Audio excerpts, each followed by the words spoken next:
dengan kondisi yang optimal, yang baik gitu ya. Cuman memang konseling ini masih belum familiar kalau di Indonesia ya. Kalau di luar negeri sudah rutin dilakukan. Mungkin maaf kalau kita bicara malah di agama lain ya, non Muslim, sebut saja Nasrani gitu ya atau Katolik, itu malah mereka sudah melakukan konseling ini gitu ya. Jadi sebelum nikah mereka kan biasanya ada apa itu, persiapan pernikahan gitu ya.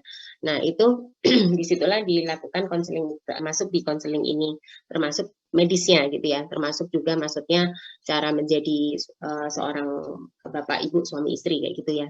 Nah kalau di Islam ini kan kita belum familiar ya, cuman sebetulnya itu hal positif ya. Jadi kita berikan konseling, cuman harusnya itu diberikan sebelum menikah gitu ya. Jadi bukan menikah terus baru konseling gitu kan, telat ya. Kan kalau udah nikah buru-buru tuh ya kan, nggak mungkin nih nanti nih habis akad nikah ke ini dulu ya, ke dokter dulu konsultasi, kan nggak mungkin nih. Jadi sebelum menikah dilakukan konseling dulu gitu ya pada pasangan usia subur gitu ya, atau yang memang berencana menikah dalam waktu dekat gitu. Nah kemudian di sini kita diharapkan bisa melakukan anamnesis ya tadi ya, anamnesis, kemudian identifikasi resiko, kemudian perilaku sosial pada ini ya, pada pasangan tersebut. Kemudian juga melakukan edukasi terhadap pemeriksaan penunjang yang kita rencana lakukan gitu ya. Apakah semuanya harus dilakukan? Enggak gitu ya. Jadi sebetulnya kalau secara ada pemeriksaan secara umum saja, ada yang memang kita lakukan berdasarkan adanya faktor risiko. Nah, konseling sendiri ini kan bentuknya lisan ya, lisan dan atau tulisan ya. Tulisannya pasti nanti dalam bentuk berkas rekam medis ya. Kemudian dia merupakan bimbingan ya, intinya yang dikasih dari orang yang lebih ahli, boleh oleh dokter, tenaga kesehatan ya yang ininya. Kemudian intinya untuk membantu mengatasi dan maaf ya ketutup.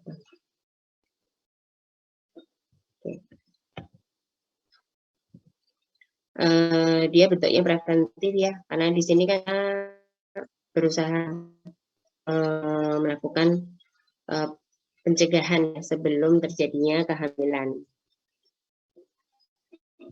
Oke, kemudian nah ini sudah ya. Nah, intervensi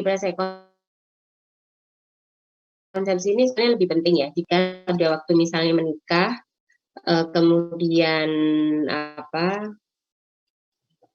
terlambat haid ya. Kalau seorang perempuan tahunnya kalau dia mungkin hamil kan terlambat haid tuh. Nah, padahal kita tahu kalau udah terlambat haid itu kan sebenarnya sudah kondisi sudah masuk di 1-2 minggu gitu kan ya. Nah, otomatis kalau kita bicara dia sudah masuk ke kehamilan, berarti kan sudah hitungannya udah jadi fetus. Nah, itu berarti terlambat. Makanya sebetulnya kalau kita bicara secara konseling prakonsepsi ini harusnya kita lakukan sebelum menikah gitu ya, atau sebelum itu tadi apa namanya, jadi boleh misalkan apa itu namanya, memang ada rencana menunda kehamilan misalkan, jadi begitu menikah kemudian ada rencana menunda kehamilan, jadi tidak jadi melakukan konseling dulu, itu juga boleh. Oke, karena kita tahu resiko cacat mayatnya juga masih cukup besar ya. Dan kemudian kalau kita bicara penyakit genetik yang bisa kita apa ya, bisa kita cegah ya. Jadi memang kebanyakan adalah penyakit-penyakit genetik ya yang agak apa ya, kalau secara kita bicara secara medis memang sebaiknya cegah gitu, kalau misalnya jangan sampai kejadian gitu kan, seperti talasemi. Kalau talasemi yang kasihan kan sebetulnya kalau kayak gini kan ketuanya ya dia, karena dan nanti pasti imbasnya juga ke keluarga, ke orang tua. Kalau talasemi mungkin secara ini dia masih bisa nih sampai usia dewasa. Cuman kan dia kualitas hidupnya pasti berkurang bolak-balik, masuk rumah sakit, transfusi gitu ya, atau sickle cell anemia kayak gitu ya, atau neural tube defect. Kalau neural tube defect ini secara mortalitas tinggi ya masih, karena dia bentuknya seperti anencefali, kemudian juga meningokokel, kemudian ada phenylketonuria di sini, penyakit yang ya bisa bentuknya dalam bentuk delay maupun kejang gitu ya, karena dia nggak bisa mecah asam aminonya ya, jadi numpuk fenilalaninnya. Kemudian atau Taisah ini ya, dia kelainan karena nggak bisa mecah asam lemak, jadi asam lemaknya merusak sel saraf. Atau pada kehamilan yang tidak diinginkan. Ya mungkin kalau kehamilan tidak diinginkan ini outcome-nya adalah dengan berkurangnya kejadian kehamilan yang tidak diinginkan, sehingga akhirnya si pasangan tadi memutuskan ya untuk tetap melanjutkan kehamilan. Atau penyakit kronik seperti DM, epilepsi, hipertensi, tiroid ya. Ini beberapa contohnya saja ya. Contoh kalau misalnya hipertensi, maka dia resikonya bisa keguguran ya kalau preeklamsi, kemudian atau anomali kongenital, UFD. Maka kita harusnya intervensinya adalah melakukan pengecekan HbA1c ya sebelum konsepsi. Kemudian kalau hipotiroid juga sama, itu kita bisa dosisnya ditingkatkan selama 4 sampai 6 minggu. Oh ya, sama kalau pada tiroid itu kita bisa mengganti obatnya dengan yang lebih tidak beresiko pada kehamilan. Jadi biasanya pada trimester pertama menggunakan propiondiuracil, kemudian kalau pada yang trimester ke-2-3 kita ganti dengan metimazole. Nah, kemudian kalau yang kejang itu kan biasanya banyak tuh, kalau epilepsi gitu ya, kan biasanya terapinya macam-macam, ada phenytoin, ada valproat, ada carbamazepin ya. Itu paling tidak kita bisa single dose ya, maksudnya monoterapi, jadi supaya efek dari obatnya nggak terlalu banyak, karena kita tahu banyak obat yang sifatnya teratogenik ya. Dan yang pasti juga kita kasih asam folat. Kemudian kalau overweight maka kita usahakan berat badannya bisa ideal ya. Sebetulnya kalau overweight ini kan resikonya kayak diabetes ya. Kalau diabetes berarti nanti ke bayinya dia bisa beresiko mengalami distress nafas, kemudian juga bisa mengalami hipoglikemi yang terus-terusan ya. Kemudian kalau pada underweight, tentunya kalau underweight ya ini termasuk kalau sekarang ini merupakan salah satu yang jadi program nasional ya, bahwa mengidentifikasi ibu-ibu hamil yang mengalami kekurangan kek sehingga nanti beresiko melahirkan bayi yang prematur, BBLR, kemudian nanti jadi stunting gitu ya. Karena kita tahu kalau 1000 hari pertama kehamilan itu kan dimulai dari 1000 hari pertama kelahiran, itu kan dimulai dari si ibu itu hamil. Kemudian kalau gangguan psikiatri ini lebih pada pengaturan dosis obat, kemudian juga nantinya gitu ya, kalau misalnya ternyata nggak bisa dicegah ya, kebanyakan sebetulnya jadi gangguan psikiatri banyak loh ya. Saya sebenarnya kadang-kadang miris dengan kondisi ini ya, banyak bayi-bayi itu dilahirkan dari ibu yang schizofren gitu ya misalnya, atau psikosis akut kayak gitu. Biasanya kan itu merupakan bentuk kekerasan, jadi kekerasan seksual, jadi ya biasanya diperkosa atau seperti itu. Kemudian susahnya kalau yang seperti ini kadang-kadang kan banyak juga tuh orang-orang yang mau adopsi, cuman kalau misalnya melihat latar belakang riwayatnya ibunya seperti ini, kadang-kadang mereka mundur ya. Nah, keluarganya sendiri juga kadang-kadang nggak support. Biasanya kalau yang seperti ini dirawatnya di rumah sakit, kemudian nanti diambil alih sama dinas sosial gitu ya. Tadi seperti disebutkan langkah-langkah konseling itu, jadi ya biasa ya, ada namanya pemeriksaan secara umum, kemudian pemeriksaan screening terhadap penyakitnya, terhadap obat-obatan yang diminum, kemudian terhadap riwayat sosial ya, jadi kayak rokok, alkohol, sebagainya kayak gitu. Nah, kalau anamnesis ya selain pertama pasti identitas, kemudian kita tanyakan riwayat menstruasi ya, headnya bagaimana, apakah rutin, apakah seberapa hari, kemudian apakah sedemikian banyak, maksudnya sampai istilahnya menometrologi kayak gitu misalkan. kemudian riwayat pernikahan keberapa ya, kemudian apakah ini anak kehamilan keberapa, atau sebelumnya sudah hamil berapa kali, riwayat nifasnya bagaimana, apakah ada masalah, kemudian laktasinya bagaimana, terus bayinya yang dilahirkan juga cukup bulan ataukah prematur, apakah IUFD, kayak gitu ya, itu harus ditanyakan ya. Karena kalau misalkan riwayat-riwayat sebelumnya itu jelek ya, kita sebutnya sebagai BOH atau Bad Obstetric History ya. Jadi kalau yang seperti itu kita harus lebih aware, lebih waspada pada screening sebelum kehamilan gitu. Karena kebanyakan kalau misalnya BOH itu biasanya kan gini, keguguran sudah 3 kali misalnya, atau sudah melahirkan 2 kali tapi anak pertama kedua meninggal di usia sebelum 1 tahun misalnya. Nah seperti itu mesti itu wajib dilakukan screening, karena kalau yang seperti itu hampir kebanyakan pasti dia genetik ya. Kalau misalnya sudah 2 kali anaknya meninggal itu biasanya genetik. Biasanya kalau yang sering kita dapati sampai sekarang sih kayak penyakit jantung bawaan kayak gitu ya. Tapi kan sebetulnya bukan berhenti di situ, tapi istilahnya kita harus mencari faktor resiko yang menyebabkan si keluarga ini atau pasangan usia subur ini mempunyai resiko terjadinya kelainan genetik tadi gitu ya. Jadi misalnya apa? Misalnya ibunya bekerja di pabrik kimia misalnya, atau ini kan masih bisa dicegah ya. Kalau mungkin kayak sakit obat-obatan itu kan memang kita udah nggak bisa cegah, hanya bisa menurunkan dosis atau mengatur obatnya. Tapi kalau yang kayak bekerja di tempat yang beresiko itu kan masih bisa ya, Dik ya. Jadi masih bisa dicari solusinya gitu ya. Kemudian riwayat penyakit keluarga. Nah, riwayat penyakit keluarga ini pada saat menanyakan ya nggak mungkin kita nanyanya, Bu, Pak, ada nggak ya yang sakit misalnya leukemi atau sakit ini apa namanya hipertiroid gitu kan, nggak mungkin. Jadi kita tanyanya pasti ya membahasakan secara awam. Jadi misalkan kalau keganasan mungkin kita bilang, Bu, ada nggak ya dulu keluarganya yang bolak-balik sering masuk rumah sakit karena misalnya harus transfusi, atau kemudian diberi obat-obatan yang sampai misalnya sampai rambutnya rontok kayak gitu ya. Jadi kita mesti mengarahkan membahasakan awamnya seperti itu. Atau misalnya kalau itu tadi misalnya keganasan gitu kan ya. Atau misalnya ini kalau kita misalnya mengarah ke delay misalnya kayak kalau Taisa sama phenylketonuria kan sebenarnya jarang ya di Asia. Misalnya kayak talasemi, bolak-balik rawat inap karena transfusi, kemudian tampilannya pucat kayak gitu, itu bisa kita ini. Cuman kalau misalnya keluarganya nanti, oh iya Bu, iya dok ada.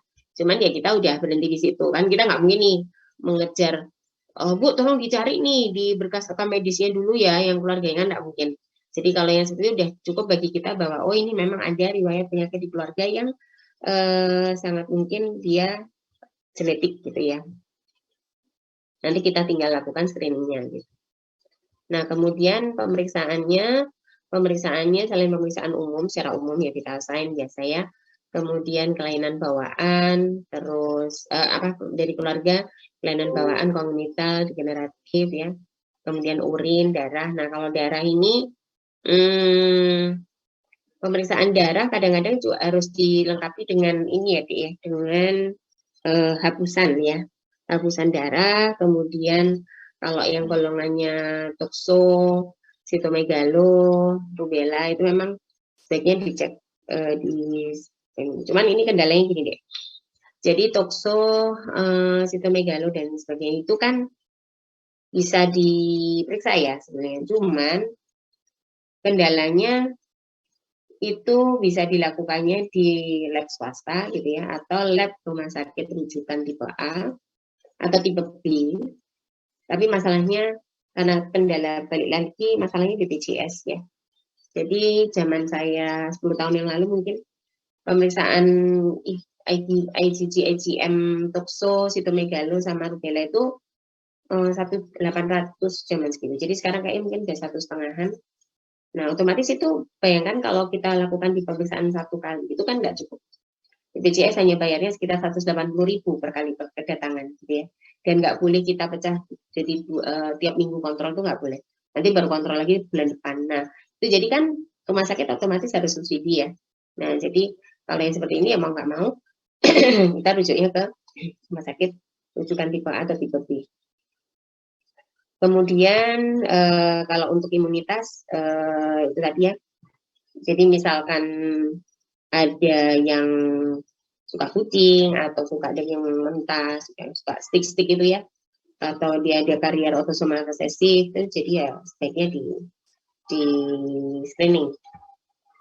Kemudian oh ya, sama kalau misalnya, jadi di konseling ini sekalian kalau misalnya dia ada belum pernah ada riwayat imunisasi gitu ya, maka sebaiknya kita edukasi untuk melakukan imunisasi ulang.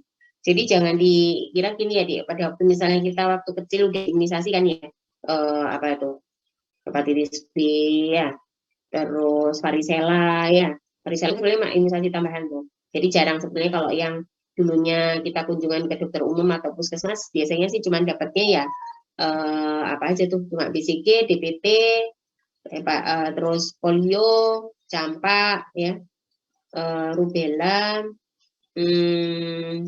udah itu ya, sama golongannya tetanus kan ya. Nah, jadi kayak golongannya varicella itu kan nggak ada tuh.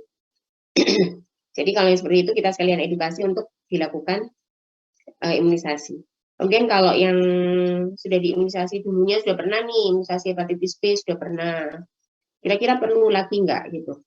Perlu ya sebenarnya, tapi kita harus cek dulu kan titernya masih protektif enggak gitu. Kalau titernya misalnya dicek rendah ya diulang di hepatitis B ulang. Kemudian kalau yang ada penyakit penyerta, jadi misalnya ada apa ginjal ya, penyakit ginjal, maka kita harus cek dulu urian kreatininnya, karena ini kalau dilanjut dalam kondisi hamil dengan kelainan ginjal sangat berisiko bayinya mengalami prematur, lahir prematur, atau AGR atau abortus. Karena kita tahu kalau di ginjal itu kan dia fungsinya sama ini deh ya, apa namanya, memfiltrasi. Jadi itu kaitannya sama air ketubannya juga nanti. Nah, kemudian kalau PJB ya, PJB sianotik, maka ini kita bisa lakukan pemeriksaan hemoglobin, saturasi oksigen arteri.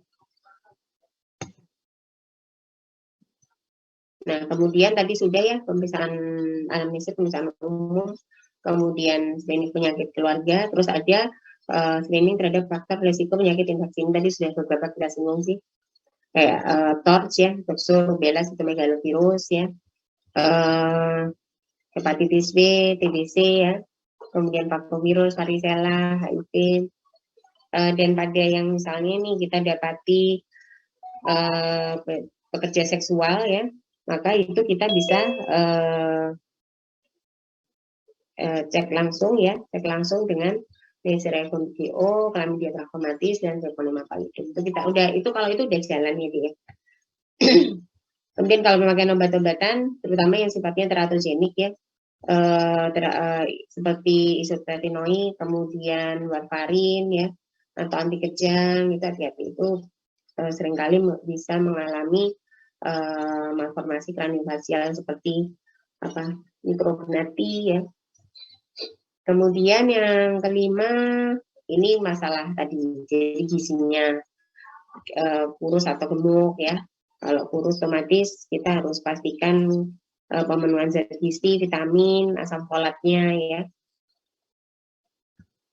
Kalau perlu, kira-kira misalnya kurus, perlu nggak misalnya ditunda gitu, ditunda dulu hamilnya supaya dibetulkan dulu gizinya gitu. Ya kalau perlu seperti itu, karena ini sangat-sangat berpotensi melahirkan bayi yang pasti dia kekurangan gizi juga gitu loh. Ibunya aja kurang gizi gitu kan ya, apalagi bayinya gitu. Jadi kemungkinan besar bayinya pasti nanti lahirnya IGR ya. Kalau IGR itu kan susah, mau dibesarkan dia kelainannya udah dari kehamilan dari awal gitu kan ya. Nah kemudian riwayat reproduksi harus juga kita tanyakan tadi ya, alkohol, rokok, dan pemakaian obat terlarang. Jadi kalau konseling secara umum itu yang pasti ya kita harus edukasi ya kepada pasangan usia suburnya supaya menjaga pola makan ya, food hygiene, termasuk juga menghindari makanan-makanan yang mentah, kemudian yang pasti juga suplementasi asam folat. Asam folat ini kalau bisa malah sebelum ini ya, sebelum hamil. Jadi supaya benar-benar pada waktu memang terjadi kehamilan itu sudah nggak ada resiko terjadinya neurosis defect. Kemudian dijaga fungsi kardiovaskuler, muskuler nih misalnya dengan olahraga ringan ya, jalan kaki gitu ya. Jadi nanti kalau yang sudah menikah gitu, istrinya jangan ditinggal ya, pagi-pagi diajak jalan ya, jalan kaki ya. Yang istrinya juga gitu, jalan-jalannya jangan minta di mall ya, jalan pagi keliling rumah gitu ya, setengah jam gitu cukup ya. Bolehlah sekali-sekali ke mall ya nanti. Kemudian hindari obat-obatan yang menembus sawar plasenta, terutama tadi ya obat-obat kejang. Kemudian kalau yang di tiroid tadi, sebenarnya kalau yang seperti ini sih lebih gampang nantinya ya, karena kan pasti kita konsulkan ya, Dek ya. Jadi kalau misalnya udah kejadian hamil nih, misalnya kita kedapatan sudah mendapati seorang pasangan usia subur yang sudah hamil, kemudian dia juga ada obat-obatan yang ini ya, kita boleh memberikan edukasi secara umum, tapi kemudian nanti ya tetap kita rujuk ke dokter spesialisnya gitu ya, supaya lebih jelas gitu ya. Jadi apa namanya, nggak kita atur sendiri. Kemudian tadi ini ya, hindari pekerjaan yang meningkatkan resiko teratogenik. Misalnya tadi yang kayak bekerja di pabrik kimia atau di yang beresiko. Kalau yang kayak hepatitis B, yang kayak misalnya tenaga kesehatan ya cukup di cek ini aja, dicek titernya antibodinya, terus kalau masih protektif ya sudah, kalau misalnya kurang ya diimunisasi ulang gitu. Udah sih itu aja materinya. Enggak kalau ada pertanyaan.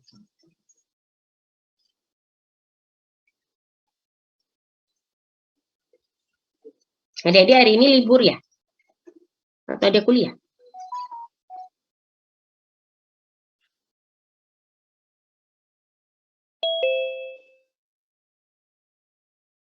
OSCE ya?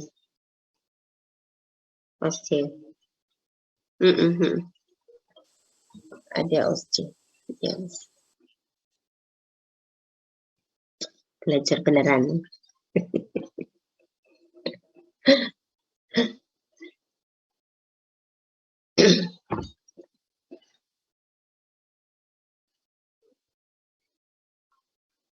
Oh iya, nanti kalau yang apa itu namanya? Apa namanya? Kalau pelaksanaan di istilahnya apa? CSL-nya ya sama ya dia. Jadi nanti setelah apa namanya? Biasa kayak anamnesis biasa itu kan ya. Jadi kayak apa namanya? Apa namanya, memberi salam, kemudian menanyakan identitas, kemudian apa itu namanya, terus pemeriksaan umum secara umum gitu kan ya. Jadi mulai dari apa pemeriksaan fisiknya, vital sign gitu ya. Jadi awalnya anamnesis ya kayak yang tadi ya, identitas, kemudian ditanya apa namanya, riwayat headnya, riwayat riwayat pernikahan, kehamilan, kemudian kelahiran yang sebelumnya, terus kontrasepsi, jangan lupa itu ditanya. Kemudian ditanya juga riwayat di keluarga gitu ya, setelah tadi yang tadi step-stepnya tadi, kemudian pemeriksaan fisik, terus kalau sudah sampai pemeriksaan itu, kemudian nanti kita misalnya sudah ketemu ada beberapa faktor risiko ya, maka kita lakukan edukasi untuk pemeriksaan screeningnya, gitu, labnya. Jadi misalnya, oh ya dok, saya dulu waktu ini sukanya makan steak misalnya gitu ya, steaknya saya sukanya makannya yang masih medium, misalnya nggak terlalu mateng gitu, itu boleh. Atau saya dari kecil suka kucing saya 15 misalkan. Nah itu kita berarti cek so gitu-gitu ya, jadi di screening. Tapi edukasi juga, biayanya sekian kayak gitu kalau memungkinkan enggak.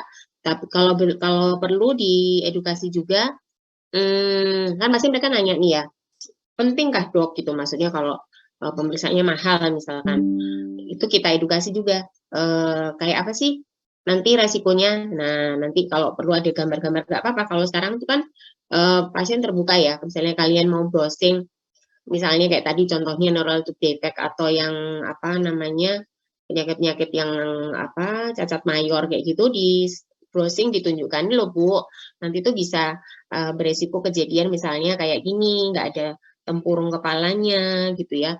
Atau misalnya ada meningohel. Meningohel kayaknya memang cuma ada kayak buntutnya ya, padahal kan itu apa, cacat mayor gitu ya. Karena dia yang keluar di situ adalah spine apa ini, liquor cerebrospinalis, otak, jaringan otak di situ. Kemudian mungkin yang kayak gitu-gitu lebih mengerikan buat mereka dibanding yang misalnya kita KIE golongannya misalnya apa, talasemi gitu misalnya ya. Kadang kalau udah yang susah, yang udah terlalu cinta ya, udah bucin gitu, terus kita kasih tahu, Bu ini loh nggak kasihan kan nanti misalnya nih talasemi minor gitu ya, terus ini jadi mayor, nanti kasihan loh anaknya jadi bolak-balik transfusi kayak gitu ya. Terus selain itu kan juga apa namanya, disertai juga pasti kualitas hidupnya berkurang, kemudian disertai juga dengan otomatis ada transfusi pasti ada dampaknya. Nah, kadang-kadang tuh kan ada yang egois ya, mereka apa namanya, ya ini kita nggak bicara jodoh ya dia. Artinya kalau masih bisa dicegah gitu ya, apa namanya, kemudian kita ini, oh iya ini ada resiko jadi mayor, oh iya ya kita kok nggak boleh egois, misalnya eh, meskipun udah sama-sama cinta gitu ya, kalau kemudian nanti anaknya lahirnya kayak begitu kan kasihan ya, maksudnya yang bapak ibunya tetap cinta aja, cuman kan pasti ya, pasti berpengaruh, itu pasti akan menjadi masalah juga gitu ya. Kalau misalnya kita tahu sebelumnya itu mungkin jadi lebih baik. Ya, tapi kalau memang mau dijalani ya itu nggak ada masalah gitu kan, maksudnya yang penting mereka sudah menerima resikonya gitu kan, tapi harus kita wanti-wanti benar gitu ya, bahwa nanti begitu lahir mereka harus menjalani screening buat anaknya gitu kan, kemudian harus ya harus apa, disepakati gitu ya, maksudnya bahwa mereka diminta membayangkan gitu nantinya tuh kayak gitu. Nah, kemudian setelah itu udah kita jelaskan, terus biasa kan ya, biasanya ada pertanyaan nggak Bu, Bapak yang mungkin belum disampaikan gitu ya. Kemudian apa, kalau sudah selesai ya sudah, terus kita berikan form untuk screeningnya, nanti bisa kembali lagi kalau sudah ada hasil gitu. Ada pertanyaan? Ya.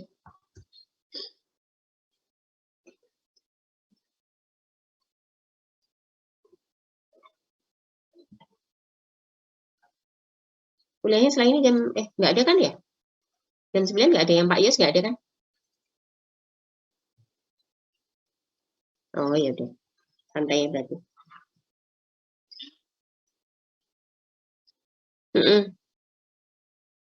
Ya ya boleh.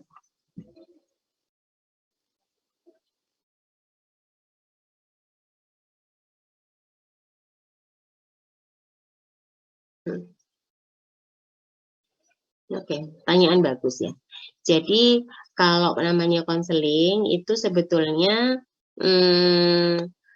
kita melakukan ini dulu, inform consent dulu ya, inform consent, namanya konseling, namanya pasangan usia subur gitu ya. Kalau misalkan ini memang belum menikah gitu ya, beda dengan yang sudah menikah ya.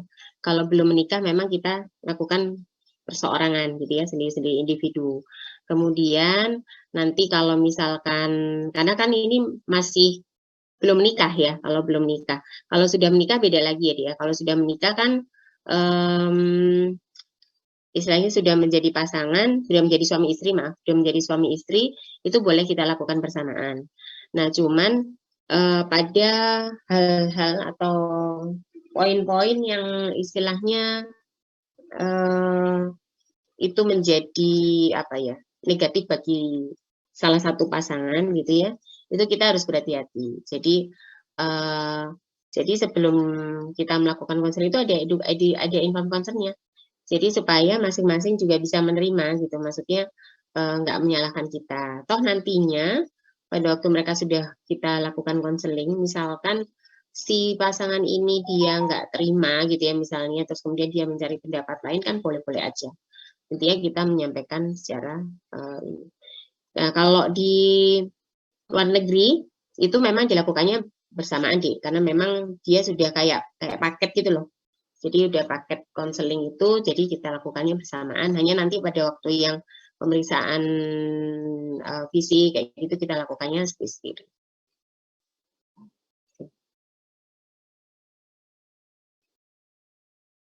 Ada lagi?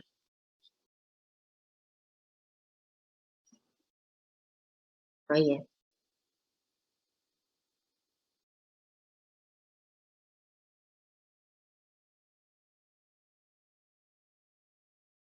ya ya. Ya, terima kasih ya. Oke, sebelumnya saya mohon maaf kalau ada kekurangan. Kita tutup aja dengan doa penutup majelis. Bismillahirrahmanirrahim. Terima kasih. Assalamualaikum warahmatullahi wabarakatuh. Waalaikumsalam. Terima kasih banyak, Dokter. Waalaikumsalam warahmatullahi wabarakatuh. Ya, sama-sama, Dek.